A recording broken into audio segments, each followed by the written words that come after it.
শেখ হাসিনার যদি পতন না হয় আপনারা যে যত দফা দেবেন কোনো দফা কাজে আসবে। তারপরে আপনারা এক দফায় আসছেন, আমরা সবাই কাঁপিয়ে পড়ছি শেখ হাসিনা পালিয়ে। এটাই সত্য, এটা বুঝুন, এটা বুঝুন। আমরা সরকারকে তারেক রহমান সাহেব কি বলেছে, এই সরকারকে ব্যস্ত হতে দেওয়া যাবে, তাদেরকে আমরা সমর্থন দেব, তাদেরকে আমরা শেষ পর্যন্ত সমর্থন দেব।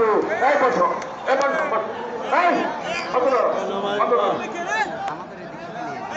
আমরা এই সরকারকে যখন আসে আমরা সমর্থন দিয়েছি, আমরা এই সরকারকে এখনো সমর্থন দিচ্ছি। আমরা চাই এই সরকার যে ট্রানজিশনের মাধ্যমে গণতান্ত্রিক অর্ডার ফিরিয়ে আনবে, তার জন্য আমরা সকলে মিলে কাজ করব। আমাদের ঐক্য নষ্ট করা যাবে না। আওয়ামী লীগ উঁকি ঝুঁকি মারছে, ফ্যাসিস্টরা উঁকি ঝুঁকি মারছে, এই ঐক্য ভাঙা যাবে না। জাতীয় ঐক্য তারেক রহমান সাহেবকে ঐক্যের ডাক দিয়েছেন, অটুট থাকতে হবে।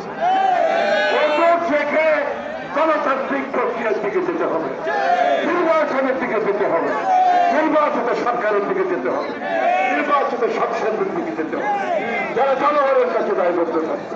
সবাইকে ধন্যবাদ।